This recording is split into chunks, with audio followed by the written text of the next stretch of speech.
各位道友们晚上好啊！今天咱们继续云接老庄，继续上期说到这个《易经》与老子《道德经》这个区别，核心的区别有哪些？他们是统一的，又有哪些又是不同的？上期结束的时候简单说了啊，说了这个《易经》是1，《道德经》是0。当然关于谁在先谁在后，这个是个千古话题。当然关于这个0和1谁大谁小，这个也是个千古话题，并且网上讨论这个0和1是很有意思的。道长就因为收这个0和1看了几个视频，觉得挺好玩。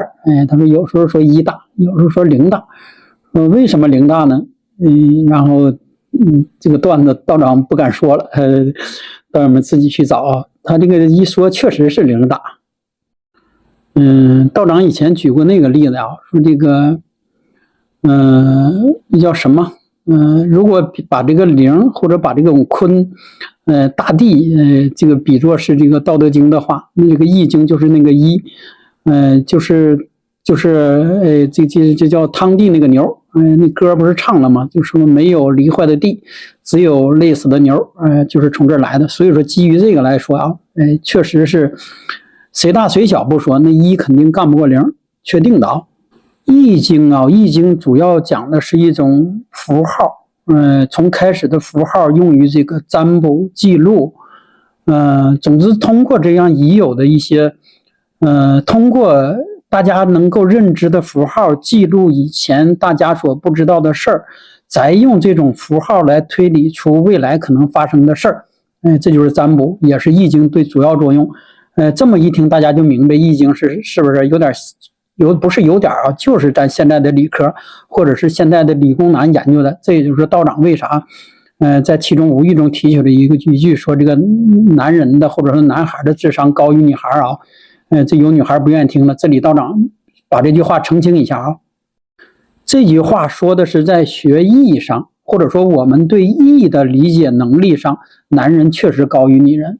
这就是为啥这个理工男比这叫什么神经女要多的原因。就说女的讲究的是直觉，就说我就认为这样，我就认为那个男孩就喜欢我，我哪管你喜不喜欢呢哈？但是理工男不是，理工男分析会列出一个表，说第一，这个我没钱；第二呢，我长得不帅；第三呢，我这个什么父母也没能力；第四，我也不什么。最后结果是我不可能喜欢那个女孩。理工男是这么算出来的。但是说的易经讲究的也是这个道理。你看着说易经是玄学，实际上它比科学还科学。就是每一个易经这个都要讲究推理的，就是说你因为这些条件推出那些条件，但是道德经没有啊。道德经1生2，2生3，3生万物，完事儿了。夫云云，各归其根。这你再问老子不理你了，是不是？7个老牛就出关了。哪像你要说这事儿探讨，你跟老子探讨，老子根本就不理你啊。但是你要跟这个周文王或者跟伏羲探讨，那周文王可来劲了，拿个小草棍盘个腿往地下一坐，拿黄土就给你画这是乾卦，这是坤卦，乾代表啥，坤代表啥，每一爻代表啥，他能给你讲几天几夜都不带闭嘴的。所以说这就是易经跟道德经的核心的区别啊。易经是老怕你听不懂，就是既要有前因还要有后果，什么什么都要有。然后呢，道德经呢，老子呢就怕你听懂了，就是这个道理啊，就是说越让你迷惑，越让你晕，越显得它高深。所以说易经讲的是八卦啊，讲的实际上还是有。你看那些符号啊，八卦、6爻、8字都是真正的有啊。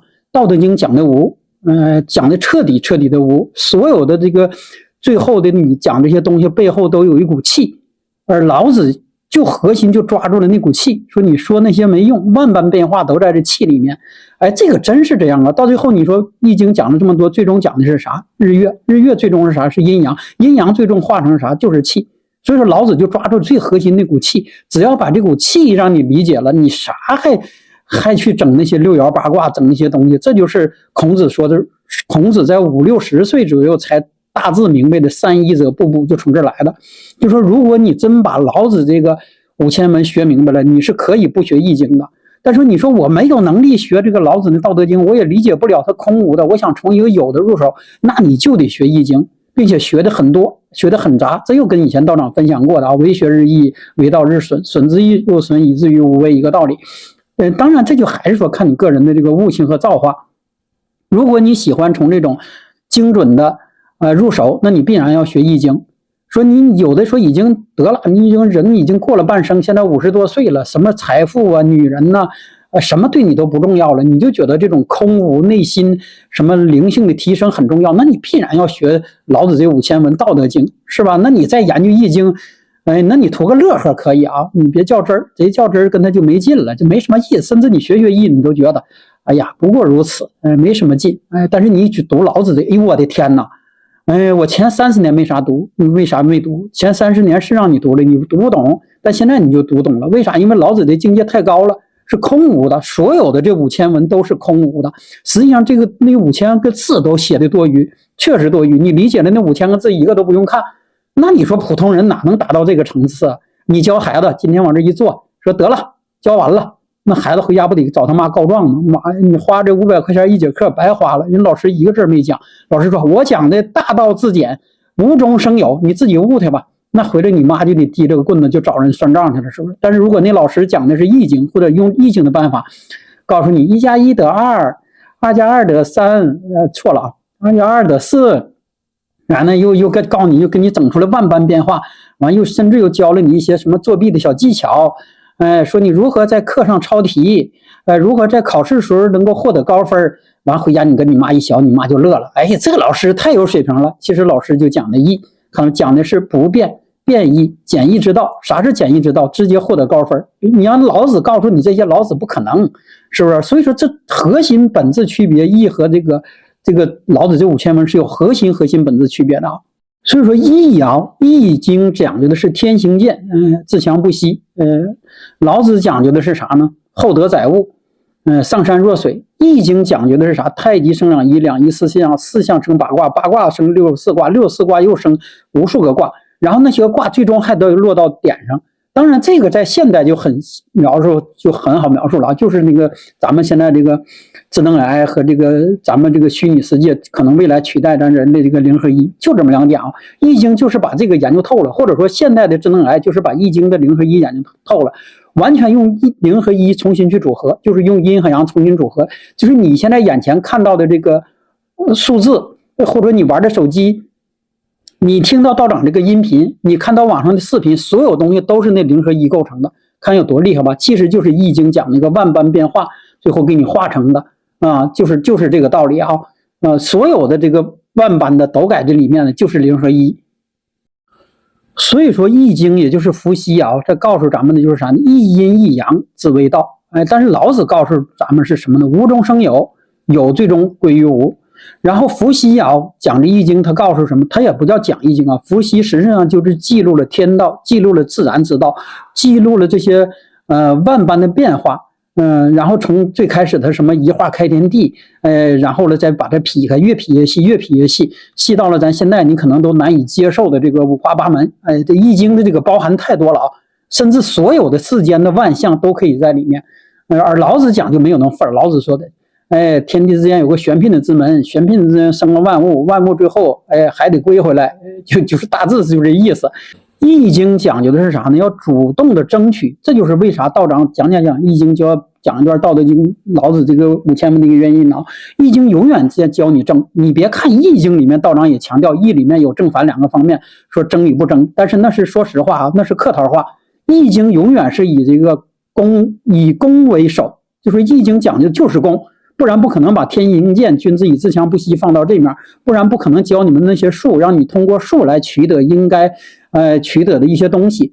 比如说你看取得好的另一半，取得能够求得财，能够求得健康，这都是易经教咱们的嘛。然后适应天时，适应地利，讲究天地人等等。其实说白了还是取。易经就是告诉你一种主动争取的一个方式，但是要啥呢？知道外界的那个东西。然后去争，然后按你的这个能量，按你这个阴阳，按你这点身段，按你的大小，按你的现有的这点资本去争，拿到该属你的东西。等老子彻底与之相反了，老子讲究的是啥呢？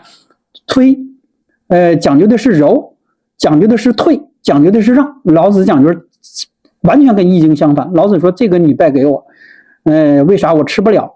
说那个呢你拜靠近我，那个美女呢我享受不了。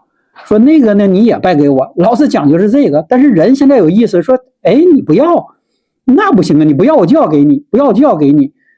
老子说我不要啊，真不要。这人完了你又谦虚了，不行，我必须给你。这也是道家文化的核心精髓在于哪儿啊？就是易经讲究你拼命争，可能争一辈子你也没争着。但老子讲究是啥？拼命让，让到最后呢，可能呢，自己不想要，但是你又偏要给。所以说易经一般用于建功立业啊，特别是被这个孔子啊，当然道长说这孔子引上啊，也就是说以他为代表的儒家改了之后的易经，完全就是用于这个建功立业，就是争，就是争，我如何用这个争一个好职位，如何争一个什么，就是，但是老子道德经是啥呢？用这个核心上用无为二字，我无为而无不为，我无为而天下平，我无为而万物而治。这个咋治的？就是说，实际上老子的讲这5000文里面有一种规律，就说这个规律是啥呢？就是说他有自己那个道，你认不认知，照不照做，那个道都在运行。当然你要认知点更好，那你不认知也不妨碍它去运行。但是易经讲就不是，易经说有一个道，如果你不认知啊，它有可能就不运行，或者说你认知了呢，它会运行的更好一点。易经有点像一个现代的复杂机器的一个说明书。你买回来你想看个说明书，你好再把这机器开动。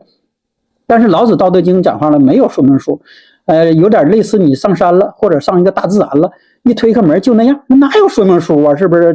天上那个飞着鸟，地上这个开着花，那边小溪在淌，它是这种感觉啊，这种感觉你就一下你就通了，是不是？你就没有纠结说，我要怎么地，我要怎么地。然后你也就身体好了，健康好了，精神好了，然后你财运自然就好了。你坐山里坐着，可能照样有人去给你送钱，是不是？你不要呢，他们还撵着你送。这个道长不是瞎说吧？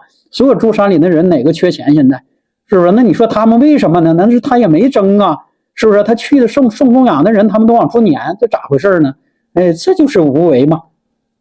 易经讲究的吧，是深入的研究那种变异的规律。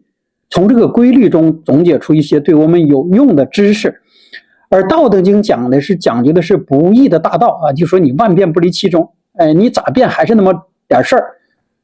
所以说大家现在就知道了吧，易经就是阴阳中的阳，你看了吗？本身易经为日月就是阴阳，但是呢，如果按阴阳这个太极图看，易就是阳，然后老子这5000文就是阴。当然也是道长以前说过的，如果你按现代人理解的说的这个易经是油箱，道德经就是水箱，所以说有些时候它俩是统一的，有些时候是有分离的，在作用上是统一的，没有水箱车就跑坏了，但是在功能上或者形体上或者某些块要分开，那你说你把水灌到油箱里面，车还能开动吗？肯定开不动了呀。这就是道长为啥把这个老庄和这个易经八字分开讲的一个原因呢？完全掺一起就是把水和油掺一起了。你是不是？那你说你成天是不是？你讲着八字，完了给八字里面掺的都是那啥，这个也不好。但是你要说你讲老子道德经，有些人现在儒家的那套方式讲老庄啊，又给他讲成了是这个治世的、治国家的，甚至是耍心眼的，那你又整偏了。你就是把水箱和油箱就弄混了。所以说有些时候他俩是要用的，但有些时候却要严格的分开的。所以说你不能老踩油门啊，老踩油门就是老学易经，一定会跑八卦的，确定了。就是无论你学八字、学六爻、学奇门、学任何一个术数，特别是学风水，风水的反噬作用是最大的。这也是一直道长风水只是简单的试探给大家抛那么一点的一个原因。风水实际上就是调理的范围，奇门实际上也有一部分调理的范围，就是当你认知了天地人的力量、天地人鬼神的力量，我想通过一些外在的力量来这个操控一些可能成不可能成的事儿，那肯定会有反噬的呀。就如同你踩油门拼命踩，前面已经过了车了，你说我试图通过我踩这个油门的力量超过那个车，明明人前面是火车横着过来的，就是铁路，但是你觉得你能过去，那你哐当不就撞上了吗？就这道理啊。但是这阵你有一个道德经给你刹着车，说这个事儿你不急，你刹下车等他5分钟，那个车就过去了。但你学艺有时候不是，你说我厉害，我学的可以了，我可以扭转乾坤，我可以调动阴阳的力量，我可以调动无形的力量。你以为你调动，人家还有人家的力量呢，知道了吧？人家高铁有高铁背后的无形力量在支撑，阴阳力量在支撑，每一个都有，不是就你学这么2天你有。这是道长说给那些很多私信问道长的那些道友们说的在底下小班或者在别地方学了几天。当然道长不过多点评千万莫学，特别是奇门，特别是一些风水类的，千万不可以学。如果你没把八字打通，没把老子这个道德经，没把这个易经所有的学通，奇门和风水不要学。但是你说基本上的理念，说对风水对我们的影响，就说好与坏了哪块那倒可以，但你千万不要试图说你去调理一下你家的这个风水，调理一下你家祖坟的风水，调理一下你家村子的风水。那说不是道长说你很容易把自己调沟去，因为人家那个能量场就在那儿呢，无论是阴性的阳性的，这个每一个都有，就是小到一个人，大到一个村，大到一个城市，大到一个国家，都有其五行和阴阳的能量。那股能量场有些人会把它形象化，是不是背后的阴兵阳兵，什么护身神呢，什么护家仙啊，保春那个什么呀，土地佬你叫他什么都行，确定道长是有的。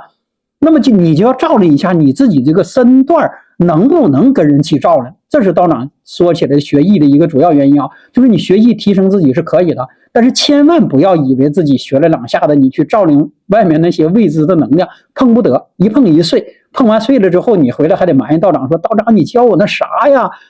你告诉我好，我照着试了不好，那你没看你照亮谁了，是不是？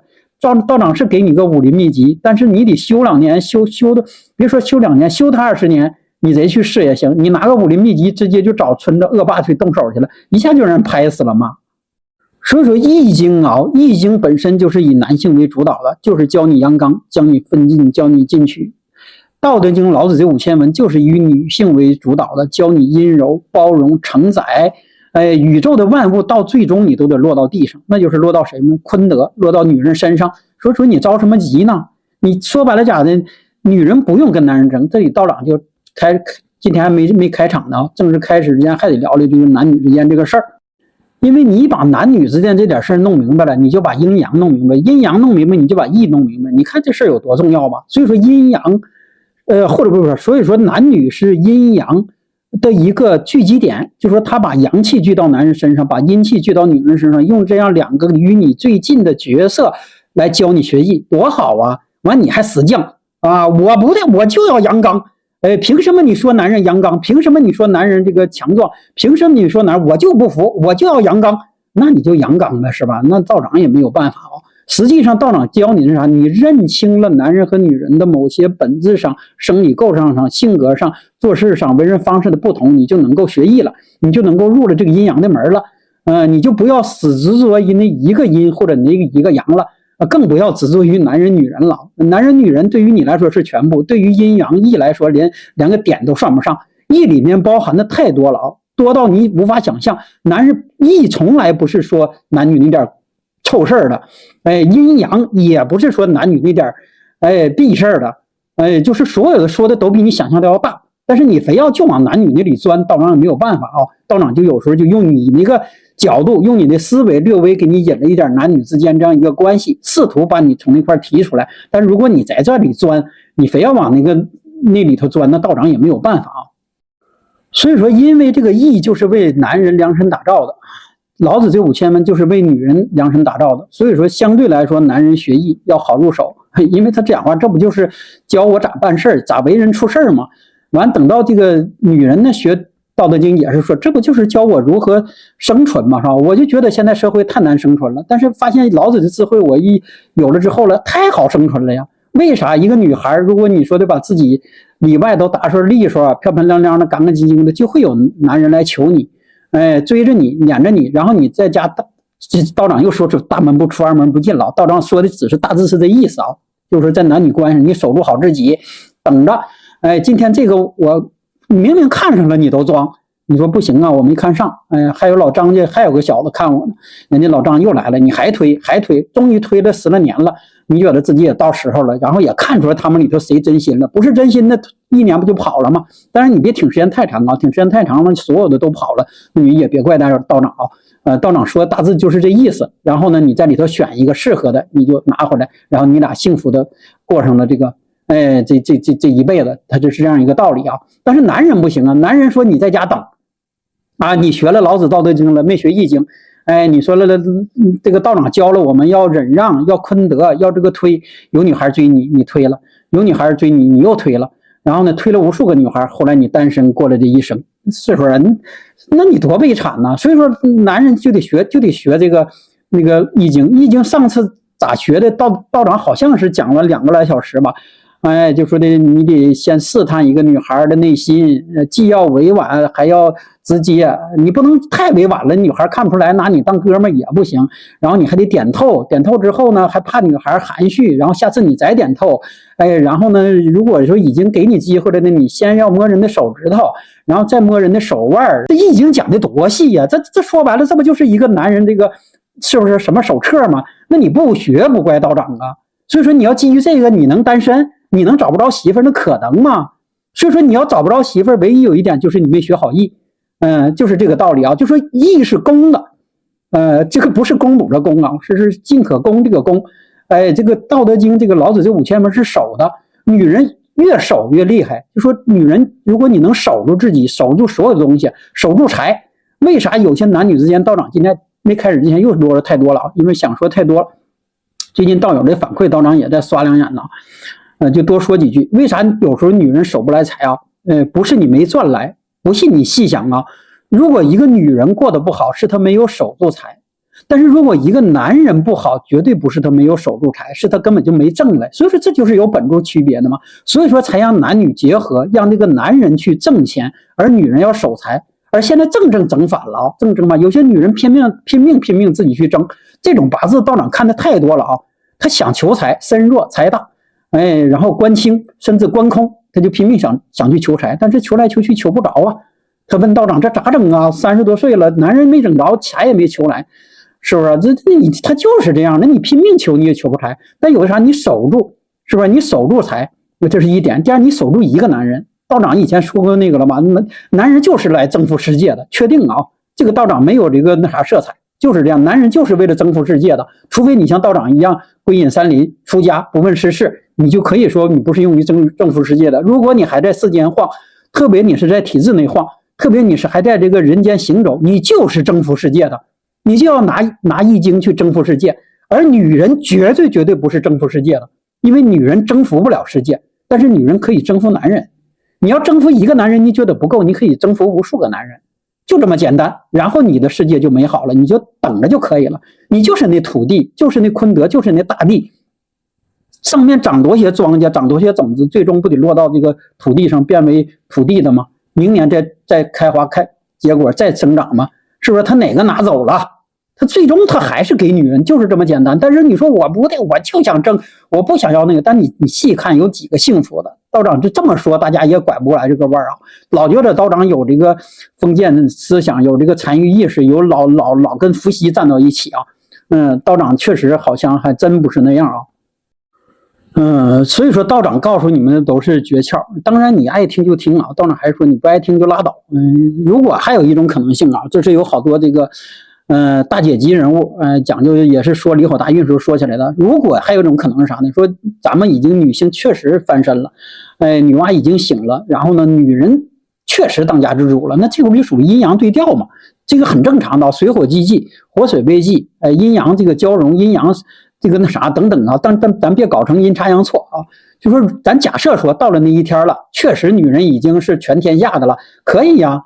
是不是？那个男人就必须要屈服他，就说男人就彻底变成内了，就啥呢？男人变成守家的，变成这个承载的，女人变成这个除外的打天下。但是现在真的没到那样吗？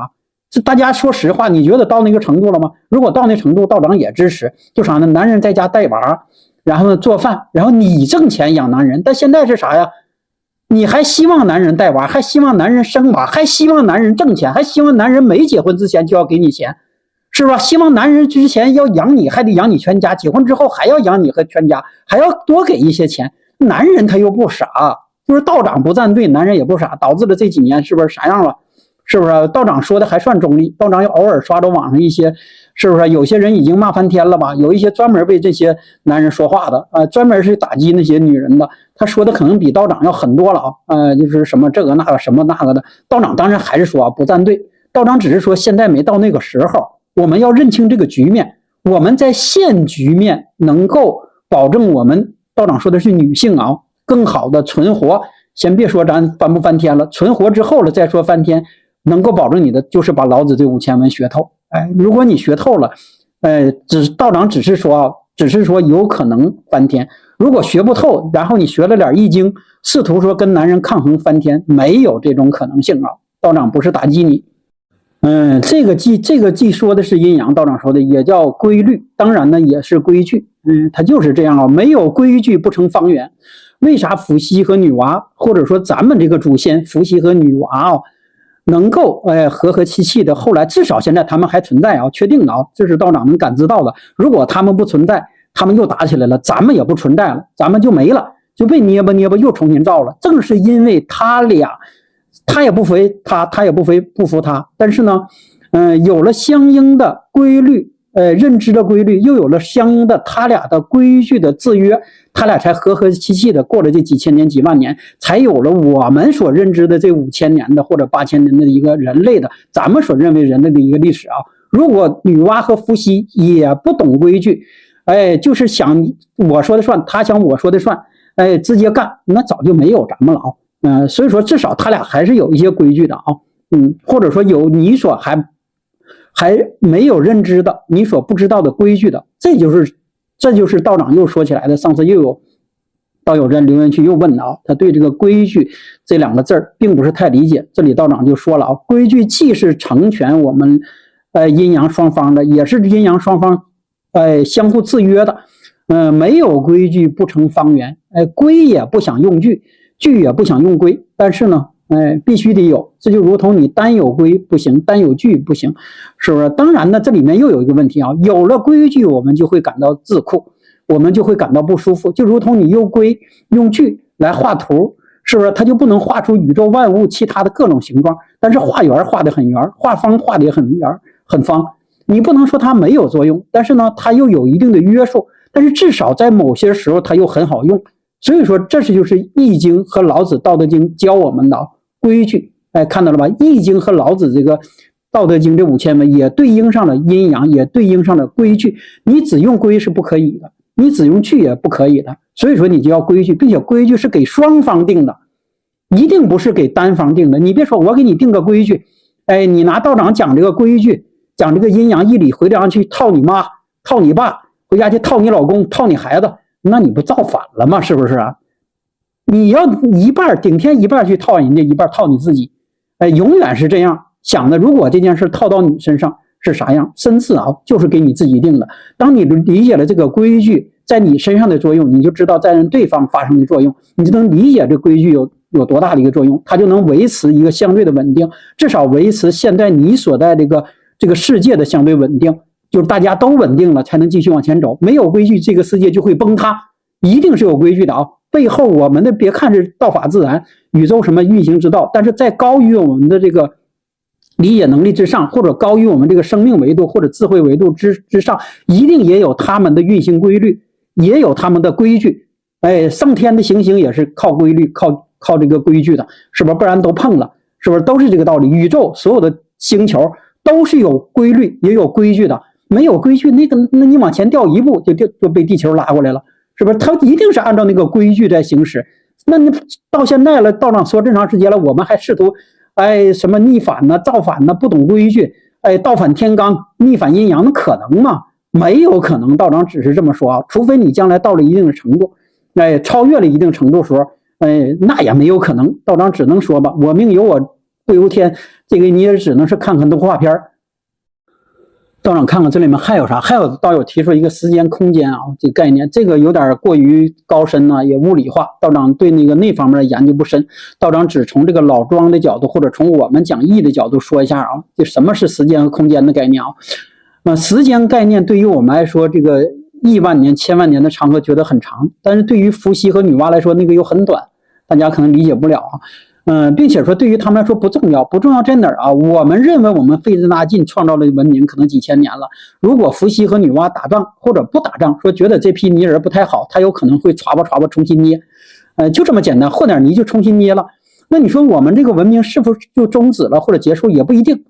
这个捏到泥里面继续捏，又一轮又重新开始，这就是时间的概念啊。如果你理解这个，你的维度就提升多了。空间概念上次道长已经带过了啊，就画那个9块，9块就是他所说的这个空间，但是这9块对于我们9块之内的人来说是完全不可逾越的，也别说完全，在特定的某些板块交错或者特定的什么时候，你有可能会对其他的有一个介入，这就是现在很多拍科幻片的感觉，就是说这9维空间，或者说你人生的9个维度，不同的之间会有渗透。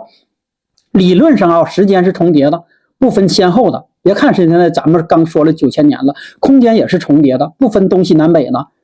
这就是时间空间的概念啊。道友们如果再想不明白，道长这解释你就明白了。如果说时间不是重叠的，道长就批不了你们的八字，易学也就没有存在的意义。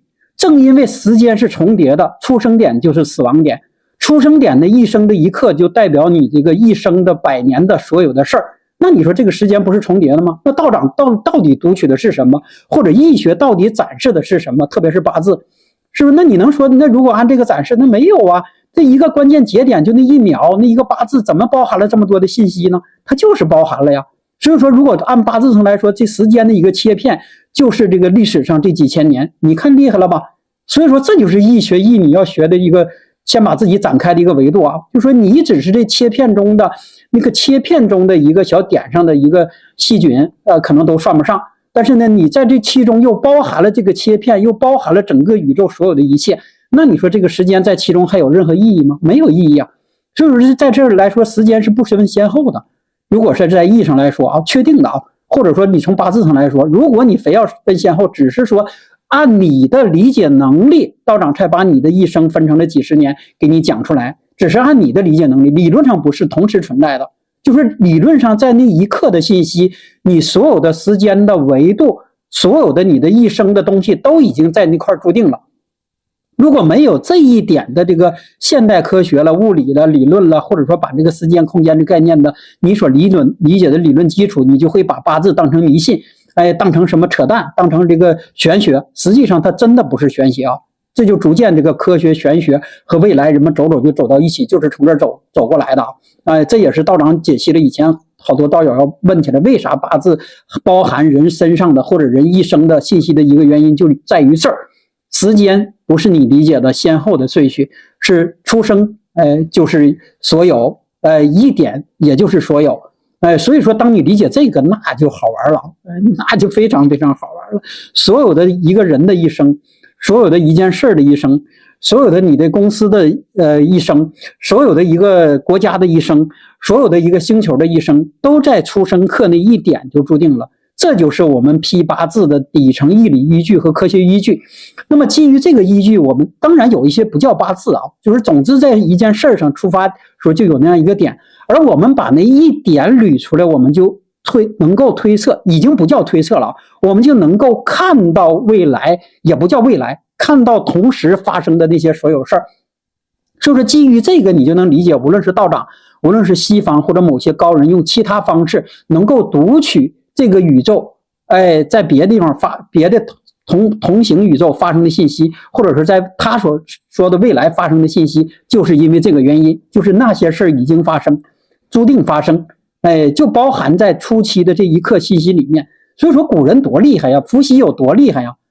伏羲是经过了无数个轮回了，和女娲折腾的，又经过了那几千年咱们所认为的这几千年的观察，然后呢，还有伏羲被反复上面的上帝捏他重新造伏羲的过程中，积累了无数个轮回的高科技灭亡、人类灭亡，又等等等等无数个轮回的这些高智商的这个信息又融入到一起，才给我们研究出了易。我们在这还当男女那点破事儿在这研究来说呢，那你多肤浅呢，是不是？所以说到底易教我们的是什么？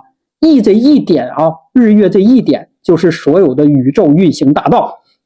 然后给你精准的、精细的去剖析解析。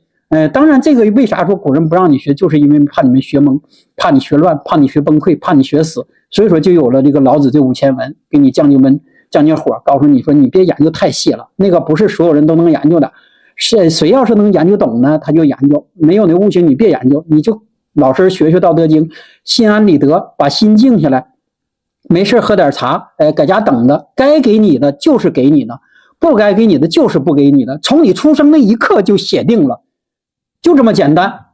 所以说老子告诉你就是这个。但是说那有些道友一直说，那我们在行善积德，在修行，在学坤德，不就没有意义了吗？重点就在这儿。但是老子告诉你是啥呢？我们用一些其他的方法，可能是让你那些写定的命运觉得会更好一些。到底好没好，道长也不知道，真的不知道啊。但是呢，老子的目的是，特别是老庄特别是庄子的目的啥呢？让你已经写定的命运，让你自己觉得好一些。那你说我们生存的就是什么呢？不就是自己觉得吗？你真的是以为让别人觉得吗？别人觉得你的痛苦、你的财富，你神也没给人家，人也感觉不到，就是你自己感觉我痛苦，我自己感觉我没钱，我自己感觉我什么什么的。但是呢，老庄却能让你自我感觉不是那样。看这就是厉害了吧？这就是老子《道德经》和《易经》之间这个厉害处啊！《易经》是教你那样，老子告诉你啥呢？你知道那样了，你也没有太大的用。但是呢，我能告诉你个招，让你觉得世界不是那样，世界是美好的。但是你觉得了呢，它就真的美好了。老子告诉我们，这个真不是鸡汤。所以说，大家细发现、细学啊，老子这5000文跟《易经》是真的好玩啊！特别是你左手易经，右手道德经，反复对照他俩描述的东西的时候就好玩了。当然这有时候出门的小伙伴初期入门也好问呐，说我总觉得他们之间有冲突的，甚至觉得易经之间也有冲突的，道德经之间本身也有冲突的，那不废话吗？那就对了，道长说就是这事儿，就是对了，就是对了，就确实是有冲突的但是到最后呢又是归到一起的。所以说很好玩啊，但是道长还是这里要提醒几句啊，小孩太小岁数的不建议也学道德经啊，就说的有些道长在网上也能看见6、7岁10来岁，坐那叭给你讲的，估计是他妈他爸愿意听啊。当然道长还是说他背没有毛病，但是道长不建议讲，就是类似《黄帝内经》，类似这个《道德经》这类的经典啊，从小就背是可以的，因为他会培养你一股那个气在里面，但是他不应该让他讲。这个东西不是小孩讲的，甚至道长都说呢，30岁以前你都不要讲，甚至再往后说得50，孔子50岁以后才敢讲义啊，不是说以前没看，他不敢说，他是这个道理啊。特别是讲老子的《道德经》，真的不是小孩谁都能给讲的啊，讲的初看会觉得是那么回事，细吧唧嘴不是那个味儿，再细想容易把孩子坑了。所以说这个老子这个5000文啊，道长还建议你背可以。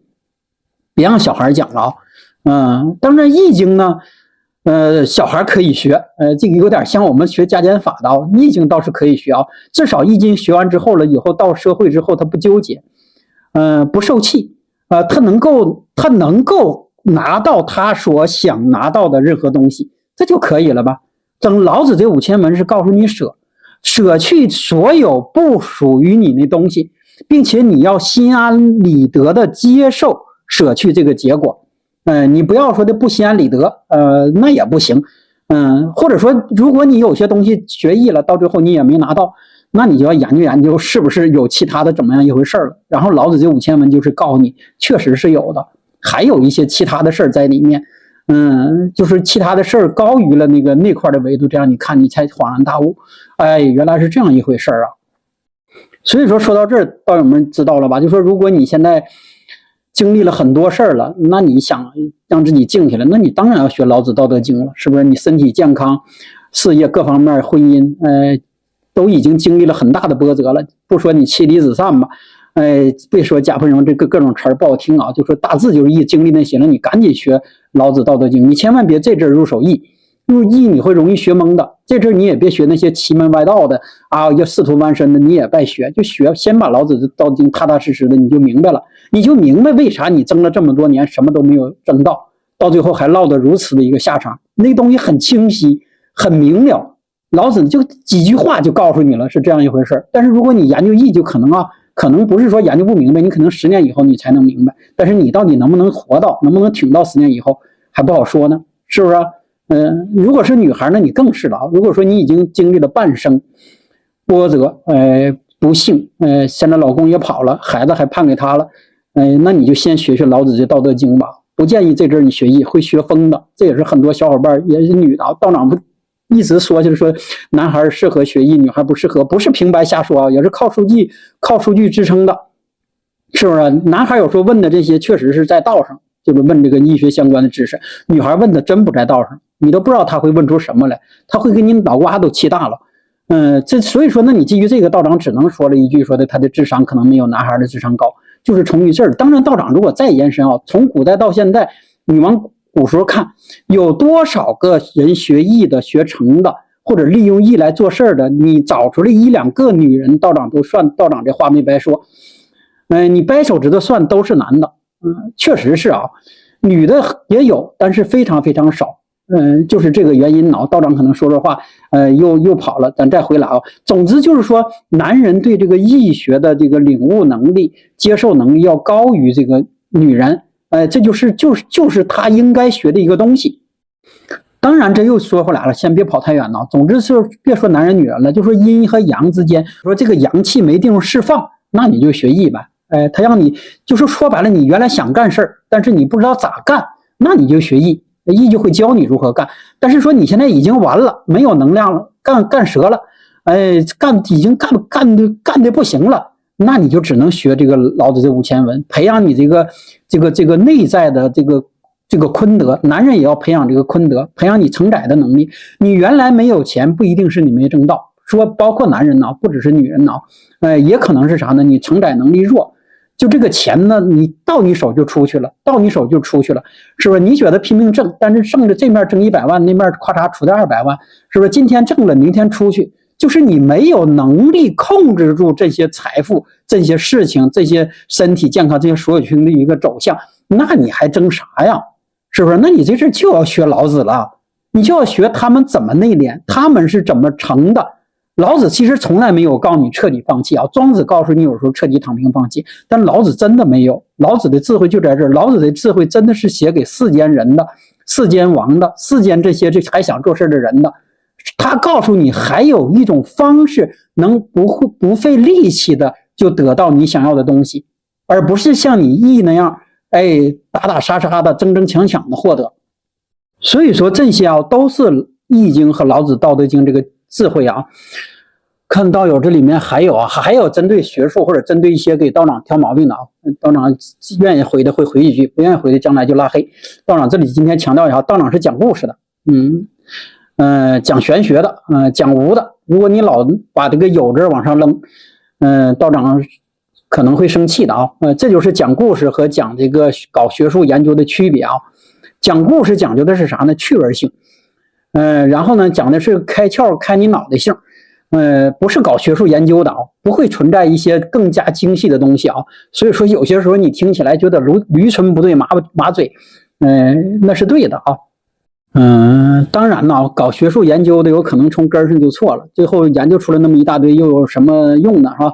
道长连易学都有时候都不支持，何况你说的搞学术研究了啊？所以说道长还是说别对道长讲这个要求过高。道长讲这个故事并没有严密的推理逻辑，道长本着只有一个原则啊，大家细听啊，道长本着的只有一个原则讲这故事啊，阴阳不能给人讲反。底层的这个不可以讲反。第二呢，五行不可以讲反，这就是道长底层。至于其中的人物、年份、角色、时辰随便套，道长随便套，你也随便套。甚至你千万别拿出那本书来找道长了啊，道长容易把你的书撕它。所以说听故事就是听故事啊，故事完全是道长编的。甚至有道友问说《云海经》在哪买？道长编的你上哪儿买？你只能买这《山海经》啊，《云海经》就只能在道长这听。在道长脑袋里，我们理解了这个阴阳啊，理解了男女之道是很有作用的啊。道长就还举个小例子啊，道长偶尔也刷一下这个播客，看看那些分享的好的都有什么特点。道长发现一个问题啊，他们都是一男一女，为什么要这样啊？实际上它就是一阴一阳。所以说一般的好的节目都会一男一女，这叫男女搭配，干活不累。大家去听啊，关注一段你就会发现那个他们的特点。然后呢，一旦有一天你发现那个女的请假了，实际上那个女的平时也就是个配角啊。道长说的不只是在播客，在国外的或者一些大的网站访量比较大的也是有这特点，就是男人主这个公，就是主阳，男人就是不停的在说，好像天文地理五花八门没有不知道的。就是比这个伏羲还厉害，这是对的，是符合阴阳之道的。而女的只是说的，往旁边一坐，打扮的文文静静的，只是偶尔说一句，哈，对，说为什么这样呢？就是小可爱那种感觉，这就是一阴一阳嘛。那如果道长假设一下，如果是也是一男一女，但是如果是俩牙会啥样？这男人说啊，这什么什么正在讲呢？比方说讲个八字，那女的当一句，你讲错了啊！我觉得女人是男人，男人是女人。我觉得女人就应该占阳位。你想想这屋的那男人，这课会咋讲？咋往下说？或者说，这个观众正在听他俩这个人还会看吗？那观众直接就走了呀。观众要看的就是这种感觉，就是一阴一阳，一男一女，十分和谐。然后就会渗透他的内心。他感觉并不是看两个人在表演，他感觉是看一个人就表演，他就是这个道理啊。但是说一个人，你如果已经打通了阴阳了，比如说你这个男的说话特别平和，或者特别中衡，然后你特别包容，阴阳之气都在你体内均衡了，那你可能就会受男女的喜欢，都喜欢。但是说你没有达到这程度，那你就只能男女搭配了，干活不累了。但是还是道长说的，这有好多时候就有那情况，说一男一女主持的节目，突然有一天这个女的因为一点特殊情况没来，就一个男人主持，这男人就不知道说啥了。道长真是关注一段，真是这样，这个男人真的就不知道说啥，然后他也会坦白，他说今天呢，那个小那啥呀请假了，然后我吧找不着感觉，然后陪大家聊两句就得了吧。真是没有感觉啊！你看这就有意思吧？这就是平时其实你觉得那个女人在旁边也没有什么重要的作用，但是呢，它的作用也很大。道长再举例子，别说一男一女了啊，老容易把你引偏，容易上升到男女对立。还说一阴一阳，比如说这个相声郭德纲与这个什么谦儿之间，这个一捧一逗，一捧哏一逗哏，捧哏为阳，逗哏为阴。这个一阴一阳必须要有严格的区分。如果俩人对掐，那就完了，那这个相声你就没法听了。所以说这个逗哏只能在适当的时候给补两句。所以说有时候补刀更有意思，补的你觉得太好了。但是有些说今天他没来，你那谦爷没来，就剩你这个郭德纲大爷在上面讲，那就没劲了。有时候但也可以啊，有时候可以，但有时候如果他讲的是个双口相声，再一个人说，那就没有意思了嘛。所以说这都是啊，你看起来是男女之道，但实际上呢，它也是阴阳之道。最终其实阴阳之道呢也是男女之道，男女之道也是阴阳之道。而你如果达到了均衡了，把男女捏为一起，阴阳捏为一起了，你就不用管他们了。但是说你没有捏为均衡的时候，你就要考虑这个事儿。这就是道友们现在如果你想出这个播客音频，或者真想增外面这个视频，你就要考虑的原因。如果你的是一个是纯阳气十分足的男人，必须给你配一个文文弱弱的小女孩。当然如果你是个文文弱的男人，你可以给你配一个类似这个小 S 那种犀利型的女性，这都是可以的。然后以她为阳，看到了吗？就是以她为主角，你这个阴性的男人配她也是可以的。但总之你别俩人对掐，俩人对掐的节目很少有人能看下去啊，确定的啊。就是两个人对掐，绝对没有人看下去。所以说道长就简单的只简单把这个引申一下，从这个男女关系、阴阳关系来论述这个阴阳之道。易学和老子这个道啊，道友对这两天还有个道友问起一个话题啊，这道长只是说想起来就答，正好赶现在讲这事儿了啊，因为过一段过了这个阶段，分享可能还得从前往后捋。道友问道长一个问题，就是女巫与这个伏羲的一个本质上区别，也是昨天还有一个道友啊。他听道长的很长时间了，然后在这个小宇宙这块表现也挺好，总是给道友们总结。道长以为他这个层次已经很高了，说真心话，以前也分享过这方面的，没当回事儿。但是没想到他也问起这类的话题了，这就说明啥呢？还有好多道友没有理解这个话题，到底这个是什么？就说现代的这种什么出道啊、出马呀。或者红黄白柳啊，那些大仙啊，与这个学艺的本质上的区别，或者与道家的区别，这个道长好像以前确实在这个某音或者在外面分享带过啊。道长今天就再强调一遍啊，他们之间的区别在哪儿？咱还基于上次分享过的啊，女巫的产生是由于女娲想对这个世界进行一个统治。当然说统治这词儿不好听啊，想让这个世界过得更美好，想通过一些方式去铲除这个世界的一些邪恶或者罪恶，或者说想让这个世界有所求的人，女娲会以一个代言人的形象来在世界上这出现，这就是女巫。而这个女巫啊一直存在，确定的啊，从这个几千年萨满到现在的红黄白柳，这等等啊，这个包括其他的道长可能没有点名的小的这个仙家这类的都算这个女巫的这个范畴。他们的沟通方式道长再说一遍呢，就是说通过什么呢？你问他，然后他问上面，上面给你这个解释。比如说你求财求不到，你问女巫，女巫会求女娲，女娲会告诉你方式。你求男人求不到，你去求这个女巫，然后女巫又去给反上去，上面给你。女巫本身并不能处理这个问题，为什么并不能处理？道长上次讲过了，是因为女巫没有学艺，确定的啊。女巫处理事情不是靠艺，不是靠天道，不是靠道法自然，也不是靠这个奇易经八卦，跟伏羲完全是俩套路。女巫靠的就是啥呢？你烧香，你求我，然后我再烧香，我这连接，我跟女娲连接以上，连接上以后。女娲告诉我怎么做，我就告诉你怎么做。但是女娲这几天在睡觉呢，你可能就没连上了，就是这个道理啊。或者女巫也在睡觉呢，你也没连上了。而女巫又雇了很多的代言人，就是咱们现在民间的这些啊。道长这里插一句，道长不是评价他们对与错，也不是评价他们好不好使，他们用的这个方式就是这样一个原理。但是呢，确实道长接触过民间有一些高人，确实能跟女巫连上的。但是它有个概率性，比方说10次能连上7、8次，这个概率已经很高了，从来没有100%。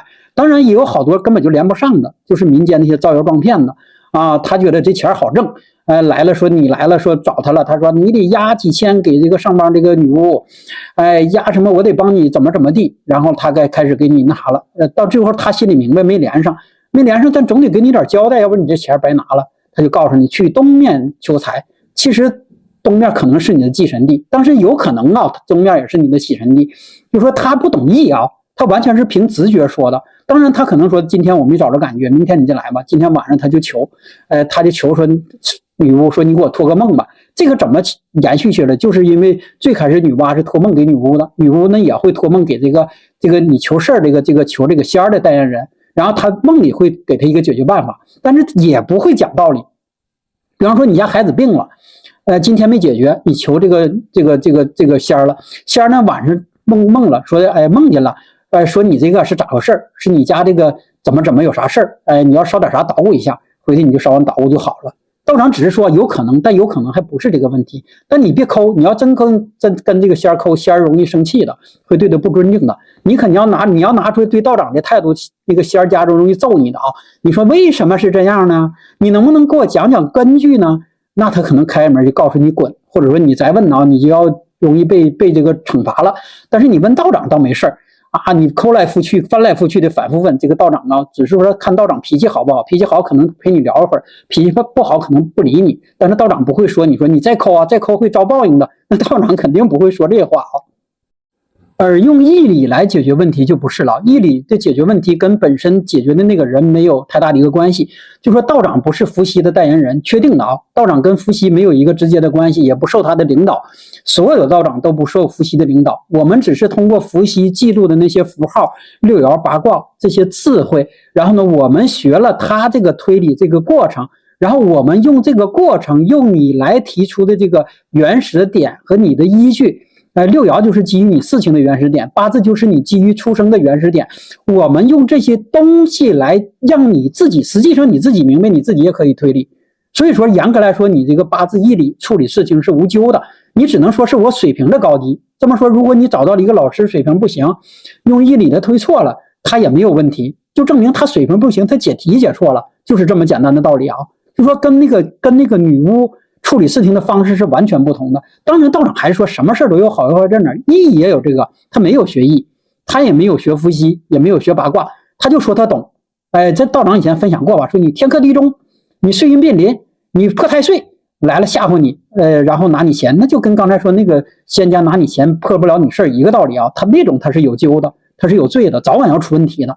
但是说你确实已经尽力了，是不是？你学艺不精，这个没有办法，那就是人都有学艺不精也有概率嘛。那你说得有啥办法？这个严格来说没有问题的。所以说大家这两点要分开，也不要慌。一说学艺学的你害怕了，或者说遇到那个仙儿你害怕了，去仙家要把眼睛你擦亮，找到真正的仙家，他可能是能处理你的问题。学艺你要学得懂的，学得透的，你要找好老师，是不是？你也没有问题。所以说这两点来之间，或者这两派之间，道长还是说他只是不存在一个好坏，或者你理解最近道长说了这几千年伏羲在没睡觉，在教大家学了一些艺，大家就学会了。如果真正女娲醒来了，告诉大家你们都别学艺了，我全是女巫代言人，这事不是没有可能啊。就咱们的这种仙儿和西方的某些那个能够通过一些通灵的与这个女巫的通道打通的女娲这个连接的，这个都是他们的一个方式，他们可能用他们的方式来统治世界，这个不是没有可能的。但是呢，说无论是男人和女人，你学会了艺的大道，你就可能规避一些潜在的一个风险，或者说未来这个女巫和这个伏羲之间，或者说这个伏羲的这个学艺的之间。你再说白了，道家之间与这个仙家之间是否会发生一个大的冲突，道长不好说。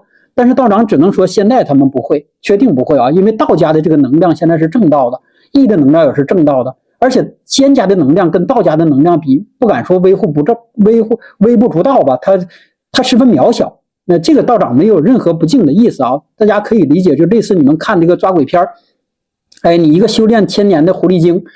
见着老道长，他永远是躲的，他可能遇到个小道童，他要鼓捣你；遇到你心不稳的这个20多岁血气方刚的这个学道的，他可能要鼓捣你。但是你遇到一个7老80的老师傅，他真的怕你啊，就是这个道理，这就是正道，这就是大道。而真正所有的仙家修行，通过女巫这个方式与上面连接，也是这个道理啊。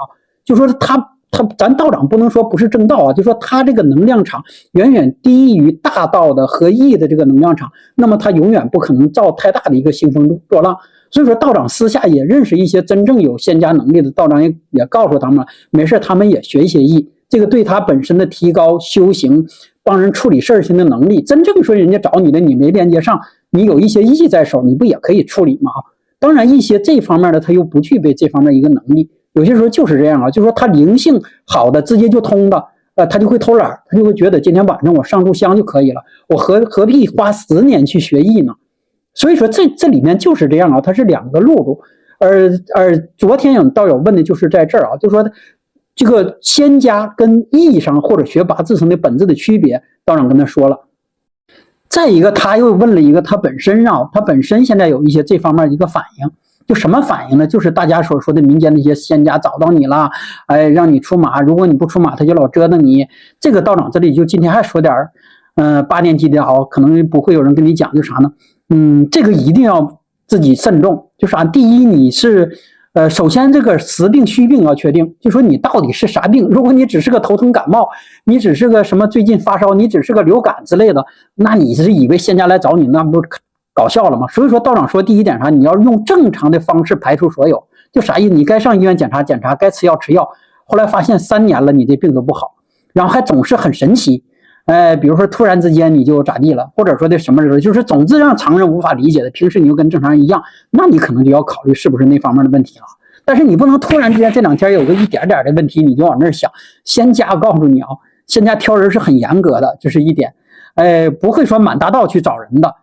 这是确定的也不会说你去自己平时的一点能力都没有，你这吃啥不行，不是吃啥不剩，干啥不行，一点啥不懂，一点活不干，仙家找你干嘛呀？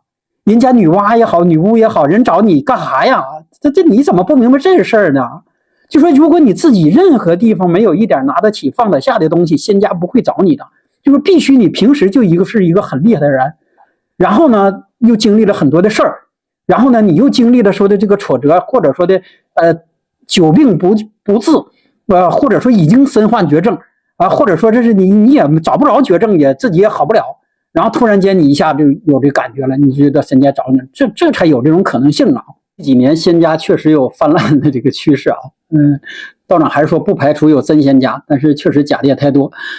前2天有道友跟道长聊天这就线下聊起来说起来的。他说他那个楼那个不是小区他那楼上就有2位仙家，都是女士的，他管这叫看事儿的因为实际上就接触道长多年的，他也分不清道长这个现在弄这个跟这个那些仙家有啥区别。他认为我们都是看事儿的，给道长弄得哭笑不得啊。道长也去懒得解释，因为你跟他解释也解释不明白啊。但是跟道友们说，道友们能够明白了。相信这次道长这说完，你们能明白了。就是确实道长跟他们不一样啊。道长也看事儿，但是跟所谓的这个这种仙家看事儿用的方式不一样啊。咱是用这种自然之道、义理之道，六爻八卦这个伏羲这个推理之道，推理出一件事的一个结果。而这种仙家是直接直达，就直达，直接就过去了啊，就是这个道理啊。针对这个啊，道长还多说两句嘛。确定道长的现在这个易学也好，或者八字六爻也好，现在已经确定是被不只是被咱们认可，全世界认可的了。这个以后可能会正式的列为不只是大学，就是全世界通行的课程。特别是八字，这个是确定的啊。所以说学这点来说，没有问题的。这个已经通过，无论是通过智能 AI 还是咱搜索都能看出来啊。就说你收如果跟仙儿相关的，他肯定没法给你个结果。但是你要收八字，他能给你结果，就证明他是符合这个推理、符合这个演算过程的啊。所以说这点学大家放心吧。无论是当然道长也不开班啊，你跟任何老师学，没有被这个抄家断班的这个可能性。当然你其他的线下营业执照啥齐全，那是另一码事，就说不会把你打入这个封建迷信的。但是至于这个仙家确定现在还是未知地带，所以说这几千年它也存在啊。但是无论什么时候，至少在现在没有明确给他一个身份，或者至少在女娲醒来之前他是这个是不被认可的。所以说做这个的道长，咱就只能跟道友们说你要加小心。还是道长说，如果说你确实是有仙家，有女巫找上你了，让你非得要干这事儿，你不干不行，那你没有办法，那你就只能做了。但是说你为了生存，道长还是说不建议啊，说你只是为了挣点钱，这个目前不建议，因为这个活现在不好干。市场竞争太激烈，然后呢，你还只能说现在的人智慧又提高了，如果说你真正一次两次行，跟以前不一样，3次5次的，他可能去给你砸摊儿。当然，现在又有好多真的是针对他们去砸摊儿的，真的去砸。所以说道长这里只是劝一句，啊，劝退那些试图以这个谋生的，道长不建议啊，就说你为了养活自己的这个不建议。就说你真正把易这个学好了，八字六爻学好了，还是可以的啊，还是可以养活你自己的，这是道长的一个奉劝的啊。就说因为什么，道长也接触过很多仙家，他也看事儿，然后他也摇卦，但是他所谓的摇卦，道长也接触一些啊，比如说他不做六爻，他也给你上个钢镚，扔完了根据卦象就给你结果了，比如说你水火既济，他说你这事急，道长还说这事有没有道理，听起来也有一些道理啊。比如说你什么什么的，但是这个更部分里面是啥呢？心理疏导和解闷儿，或者说猜闷儿在里面。就是说你俩人聊，但是呢，彻底这个今天连不上时候呢，上班也没有连接，他也不知道咋跟你聊。根据这个卦象去展开，这个也是可以的啊。这个针对一些有义理基础的，比如说你学艺时间长的，也能解决一些问题，但是初期的确实解决不了。就跟扔钢镚一样。大概的就是人家基于这个了。说的绘声绘色的啊，就是这个甚至给你都对上了，这个也是觉得道长也挺佩服他们有两下子啊。但是这个道长只是说不建议，用这种方式啊，就是说你要么真正把这个学好，你要没学好的，你千万别用这个去给人处理一些具体的事儿，这个可能会坑人，然后也会让大家真正不懂的人会更加混淆这个。仙家和道家的区别，或者混淆这个问事儿、爻卦、六爻的区别，跟他找大仙的区别，实际上就还是说混淆了女巫与这个伏羲之间的区别。这样对整体上的这个易学的发展，还是对这个仙家和道家的这个传承啊，就都不好了。道长只是说你把个人兴趣或者个人爱好学艺是支持的，但是在没学好之前，你别用它来这个糊弄人，这就有点过了。这种确实也有。说是《道德经》跟《易经》的区别啊，说又没等主题开场，又整1个小时了。那今天就到这儿吧，明天咱继续。